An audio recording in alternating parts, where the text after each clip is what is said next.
మీ అన్నగారు చెప్పారు. కాషాయం వేసుకున్నాను కాశీకి పోయాను అనుకుంటున్నారా అనే సినిమా డైలాగ్ ఉంటుంది చూసినావా, అది కథ. కొండగట్ట అంజన దగ్గరికి మీరు పోయారు, బండి సంజయ్ గారు పోయారు. మీరు పోయిన తర్వాత కొద్దిగా అయితే వైర్లు దాకేటి కొండగట్ట అంజన కాపాడినట్టు సంతోషం కాపాడిండు.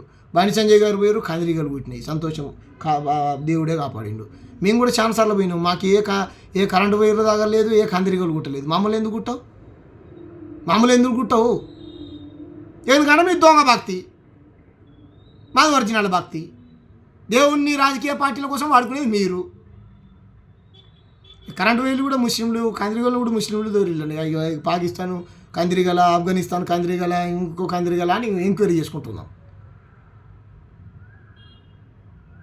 సినిమాల దేవుడు చేసిన మనసు సినిమాలు కనుక పని చేయకుండా వ్యయం చేయకుండా భక్తి పేరుతో పూజ చేస్తూ ఉంటాడు.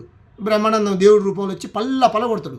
పని పాట చేయకుండా పొద్దున్న లేస్తే నా జపాన్ని మా దేవత జపాన్ని తప్పిస్తున్నవరా వైకుంఠం నుంచి దేవుడే వచ్చి కొడతాడు. కాబట్టి ఈ రకంగా దేవుడి పేరుతో మీరు కదా ఒక ఐడియాలజీ, ఒక సిద్ధాంతం ఏం లేదు, రెండు కళ్ళ సిద్ధాంతం.